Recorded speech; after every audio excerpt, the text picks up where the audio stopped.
I'm here today with the Make a Difference program. I love watching Ufam TV. It's just the newest right now in our country, Uganda. Where we make a difference in people's lives. Please follow us in all social media platforms. Don't forget to watch Ufam TV. I love watching Ufam TV. Merry Christmas and Happy New Year. Hello, I'm Elizabeth Chloe, and we're here with Making a Difference program by Ufam Church.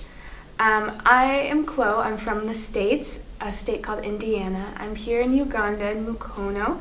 I've been here for about 5 weeks now. This is my third trip to Uganda, and each time I leave loving it more than I did the last time. This trip I've been honored to be acquainted with Ufam Church and the various programs that they have.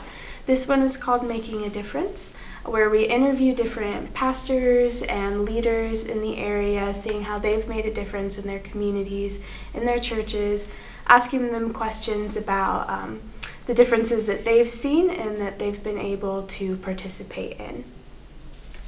Today we have with us Apostle Tendo Isaac. Thank you for joining us today. It's great to see you. Thank you, Chloe. So can you tell us a bit about yourself? Wow, Chloe, it has been amazing. Thank you for hosting me here. It's been a blessing. I'm Isaac Tendo, and I'm the lead pastor of Unity of Faith Apostolic Ministries, a ministry that began in 2014, up to date. It's been a wonderful journey since that time. We began when we were very little, from the university. And so when we began from the university, it was as if something will never happen. Yeah, but we've seen God taking us from level to level, joining us with important people, helping us to usher us and exposing us to where we are now. Yeah, we are currently based in Mukono. We used to rent in Fidodido. Yeah, we used to rent there and have fellowship that side. But after that, then we bought up our place where you came the other time, and we started building there. Father has given us land, building, so we have put there school, an amazing church, and other few projects like agriculture we are doing that side. Yeah, so that is about us. Yeah, well, like you mentioned, I had the opportunity to go and visit your church and your school. Yeah. It's an amazing building, lots of growth, lots of potential. Yeah. So can you tell me a bit about the school? Yeah, the school started as an inspiration, also as an experience. So when I was little, I'll tell you about my background. When I was little, my father and mother are peasants, and they were so poor. So it gave me a place where to think, okay, will this life be like this? So it gave me another version of me. And so we grew up as unprivileged people, as unprivileged children. We used not to eat that good food. In fact, if you know G-nuts, yeah, we used to eat G-nuts and posho until I got tired. Until neighbors were saying that, I think you are going to grow G-nuts in your stomach. So it was really sad. And so because we grew up in such an environment, and then it was slums. So one case you go here, another one here, another one here. So all immorality was there. So because of that, then one day my mother heard about Compassion International. And so she goes to a nearby project and told them, I think I don't have a husband. My husband died. But in real life, my father was alive. And so she told them, my husband is dead and I need your help. So because of the lie, they had to recruit me. But even if you just looked at us like this, you just feel compassionate. So they accepted us, entered into Compassion. And because I grew up in that manner, where I saw a lot of strife, a lot of cry, a lot of hunger, a lot of family instabilities, I felt I think I should be somebody one day, and maybe also raise up the same people who are suffering like that. So because of what I experienced, I also grew. When I grew up as I went to school. God helped me through Compassion International. Went to school. After going to school, I did a bachelor's in finance, and when at Makerere University, when I did it, I started working. God blessed me with a good job. So I was heading accounting in Namave Industries. It's a big company. And so one day I was just seated like this. And then God told me, stop. And he told me, this is not your purpose. And he told me, your purpose is what I've been taking you through. And so I was watching a video of Pastor Benin wedding the child of Pastor Chris. And then God told me, I want you to go and tell the church and let them get married to me. And then I was earning, I was driving good cars, I was doing every other, like a young man having good life. Then God tells me that. I was confused. So I went to the bathroom, I began crying. And then I came back. I told the HR, the human resource, I told them, God has told me that I have to go and I'm not coming back. So they said, no, what is the problem? Is it salary? So they talked to my boss. They said, if it's salary, I'm going to be, I can increase your salary times 2. I said, no, it's not salary. It's just God telling me. So they told me, okay, help us. Try one thing. Just keep coming and train someone who can go into your position. I said, that is better and easier. So out of that, then God now begins to ground me and tell me what I'm meant to do. He told me, you see, what you went through, there are other people who went through that. Yeah, there are many children that don't have a privilege to go to school. There are many children that eat the same food I used to eat. The same people who sleep like the way I used to sleep. And so it touched my heart. I don't know whether, Chloe, for you in your country you have such things, but us in Uganda it is worse.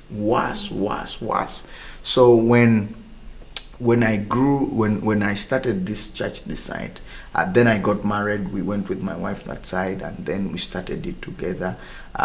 When it happened, I told God we need to start a school, and then we wanted provision. But my heart was to find those people who were like me. So the reason you see me trying to look out for sponsors is to find, can I find a sponsor who is like me? A person who helped me.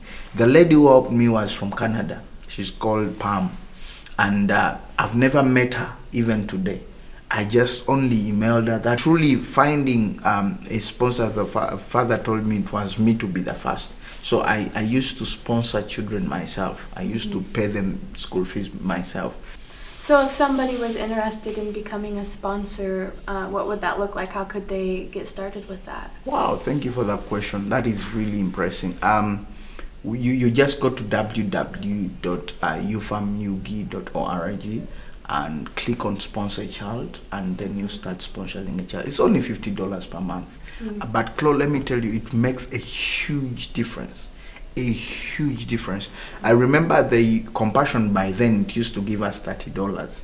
But just imagine, I was nothing if no one sponsored me. If that white lady didn't sponsor me, that is why I love white people. Yeah, because they just remind me of how someone helped me who didn't know me. Yeah, it reminds me, takes me to that place where I think, a person, up to now I don't know the person. I have friends in Canada who have tried to contact them and they are not reachable.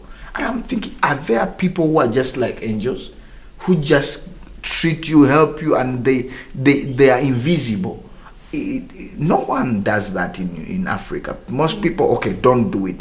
But I think God has blessed maybe the States or different countries that they have that heart to give, that heart, and that is why they have continued to be abundant. So $30 changed my life. And I'm thinking, out there, someone out there, $50 per month can change someone. It looks too small. Our school fees we pay is about maybe $150 per month, per term. Yeah, our school. So if someone is giving $50, it accumulates. It looks small, but it accumulates, and it can turn something big. So that is why we tell people, anyone who's there, and $50, you just go and eat a meal in US, right? About, yeah. Yeah, you take a meal, and $50 here changes a life. So I'm thinking someone can forego just a simple meal. Okay, 2 meals. Yeah, closer to 2 meals. Yeah, so forego 2 meals and say, I'll bless this child. Just one child. Yeah, thank you. Yeah, well, thank you so much for telling us about the school. I was really glad to get the opportunity to go and visit and meet the kids. Wow. They were taking their exams, but they were still happy to see me. Taking photos with you. One of them told me, Chloe, that for us in our school, even whites hug us. Yeah, some of them feared me, but some of them were willing to hug me. Yes. Yeah. You see, the fear is not because they it's because of the environment. They don't believe someone can hug them. You see, they don't believe someone can be close to them. They think when you're a big person, you are just, I don't even call it respect, it's fear. That is the right word. So, but they do it because they just are afraid of something. Yeah. They don't know love. Yeah, some of them I just call them and say, come, please, come. I give them a hug. Then they just feel, no, this is not right. At home, they are just caning me. They're just abusing me. And for you, yeah, you hug me. That is why we have so many children at church. Many more than the adults. Because they find a place where they can confide. Yeah. So you're really making a difference in those children's lives. Yeah. Showing them love, compassion. Yeah, and I'm really proud about that. But more so with the partners. More so with people who sponsor a child. And I want to thank them, every one of you who has taken part to sponsor every single child. Yeah, so far we have 12 this month, one more added, 13. So we have 13 people being sponsored. So I want to thank Katie. He has been really big into that, pushing our adverts there and there. Yeah, and really thank you. Yeah. So I've heard that you also have written some books. Yeah. Could you tell me a bit about the books you've written? What inspired them? What are they about? Wow! I had you ask someone on the show, Pastor Chironde, about the mentorship, about the fatherhood. My father really did a good work. He wrote a book. It's called No Time to Die. And so when he wrote a book, I saw that book. I said, I have a lot of content in me. The truth is, I can write like 10 books a month. There is so much in me that I just need people around me to just push it out. Yeah, the only thing limiting us is the human resource around. So I told, then I saw him, then he called one person, he said, how do you write books? Then they started teaching us how to write a book. Then from that time, it revolutionized my life. In fact, I have big testimonies in these books. So this was my first book, Lo. It's called Unity of Faith. Yeah, so that was good. And I did it to test, is it true I can do it? Then people called me author. Then I was called in authors meetings. I say, wow, so I'm an author. So I've written 4 books. One title is Unity of Faith. The other one is All Dreams Are For Your Excellence. The third one is Spirit Languages. Then the fourth one is this. It's called Born of God. Yeah. So let me give you a testimony of just one of them. So one of them is called All Dreams Are For Your Excellence. So in fact, let me give you two stories. So my wife, before she became my wife, she landed on my book on All Dreams Are For Your Excellence. And so when she landed on it, she began to read it. It changed her life. It changed her doctrine. It changed how she knows God. And then we got to know each other better. So when we got to know each other better, then one day God speaks to her that I am the husband. Now remember, she had known to distinguish between dreams, godly dreams, soulish dreams, and then godly dreams, soulish dreams, flesh dreams, and all those, and then demonic dreams. So she had known. So then when God speaks to her, then she tells me, God, I asked her, what did God tell you? She said, no, it was a soulish dream. I told her, no, it's not a soulish dream, because I had never dated before. So I told God, because I had never dated before, I want my wife to speak fast, because I don't know what to tell her. I didn't know how to have the first chat. So I told her, okay, so what did you dream? It was funny. So she tells me, I dreamt something, but I won't tell you because it was a soulish dream. Instead, she was trying to show you that it was imaginative. So I told her, no, it's not. Just be confident. It's actually a godly dream. That was my tactic because I didn't know how to say, lady, I love you. And did it work? Yes. So she swallowed the saliva, and then she told me, okay, let me tell you. So she tells me, I saw you putting a ring on me and saying, will you marry me? Then I say, yeah, so that is a godly dream. In fact, will you marry me? That is how, because really I was so much in God that I didn't know anything to do with women. Even I didn't even have close friends who are women. I just began to have close friends with women at the university. So I was so just like that. So when it worked, I said, wow, so my book has worked. So that was one. But the second thing about, in fact, that same book, my wife is there. So my second book again was, it was amazing. It is a person, I didn't have the money. Remember, God had told me to resign. You remember? Yes. So I didn't have a saving for my time. And I was still young. I didn't think of maybe I'm going to resign in its time. So what happened is that now I did what? I started writing a book. So the first book I wrote after resigning, because I wrote this when I was, I think, after leaving university. Then the second one is when after I finished resigning. Then when I didn't have the money. So then God tells me, now I want you to go live on Facebook and begin to teach what you are going to write in that book. Because I'd already finished writing it but not published it. So I began teaching from chapter 1. So when I started teaching from chapter 1, a lady from the States dreamt about me. So when she dreamt about me, she was confused and perplexed. So one day she was on Facebook. God told her, wake up early morning. So she woke up. So she was checking like morning checks. She's checking Facebook. Then she landed on me. Then I was live. Then the same things I was teaching in the dream, in her dream, as the same things I was teaching on that. Wow. I said, no, this is not true.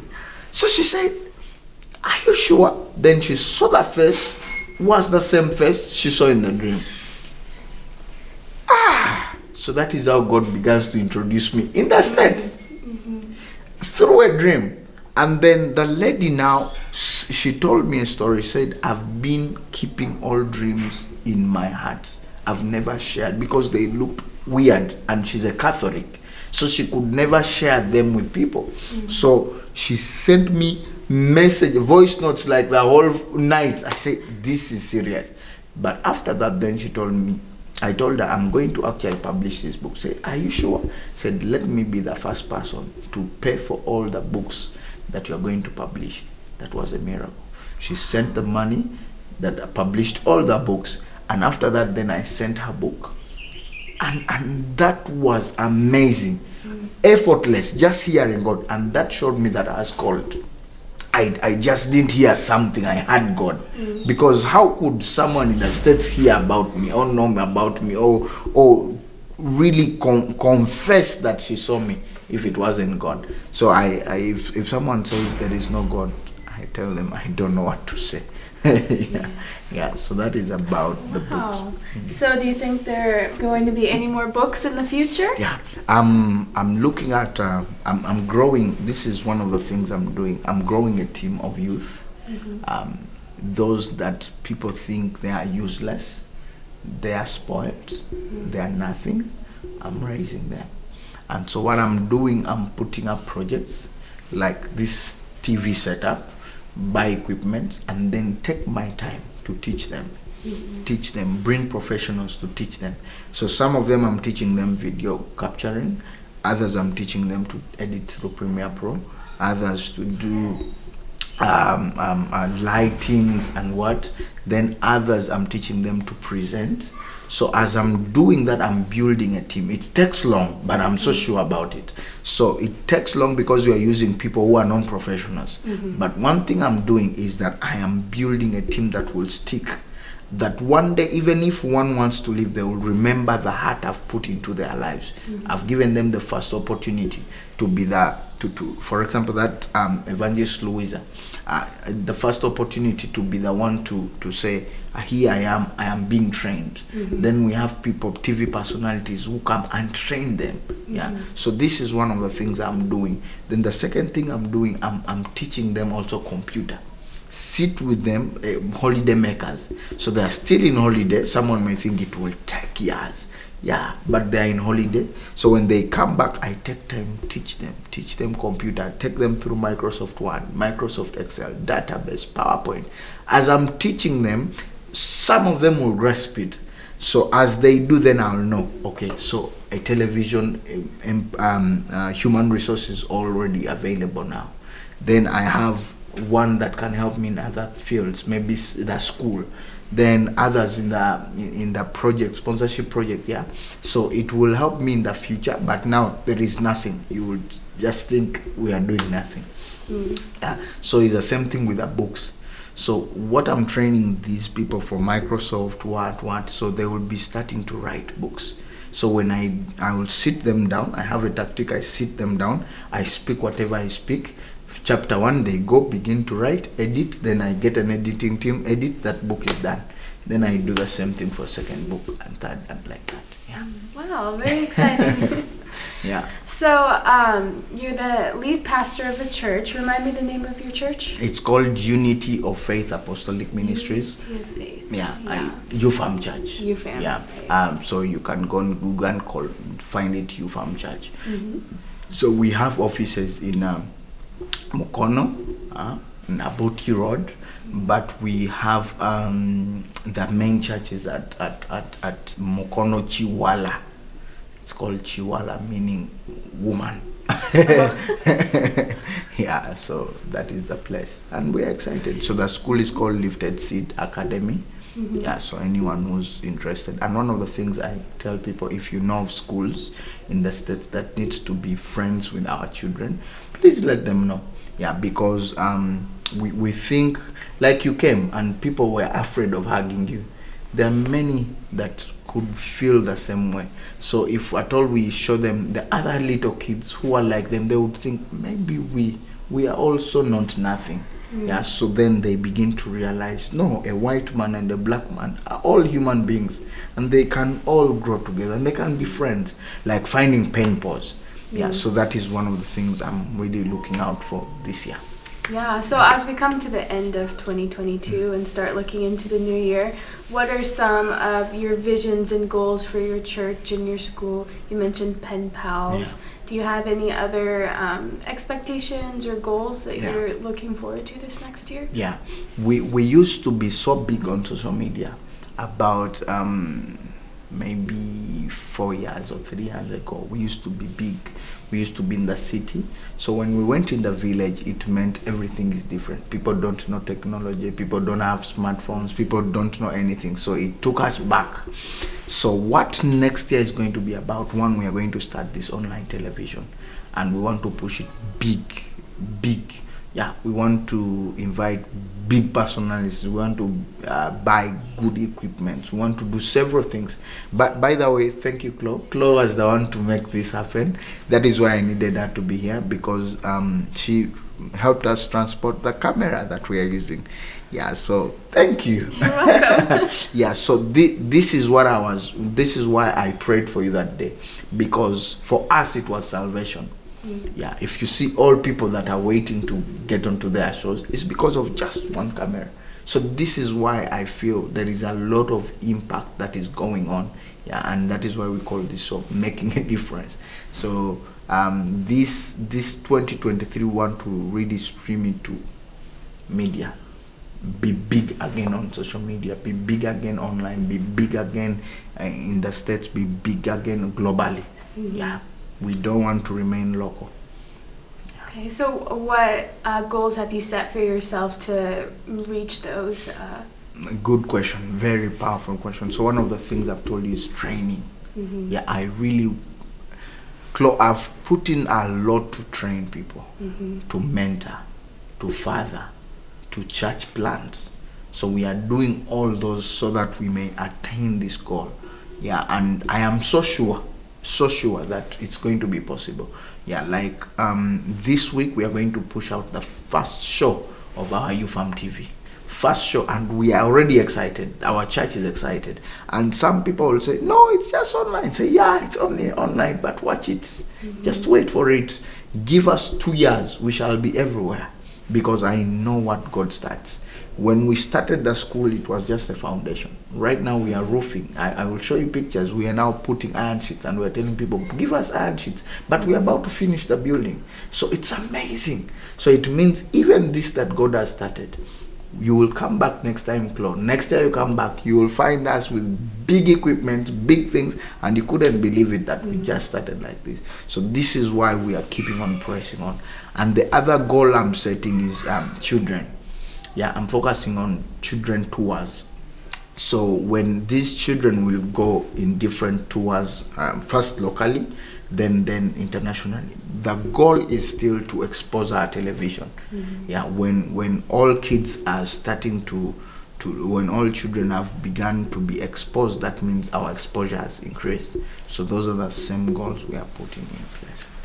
Yeah. Well, I'm really looking forward to and excited to see how Ufam Ministries continues to grow. Yeah. Thank you for answering our questions. Sure. And thank you for watching. Yeah. Check out the other videos about making a difference. Yeah. We've interviewed Isaac. Yeah. We've interviewed Pastor Chironde. Yeah. And we'll have many more other videos for you to watch. So stay tuned. Yeah. And thank you for joining.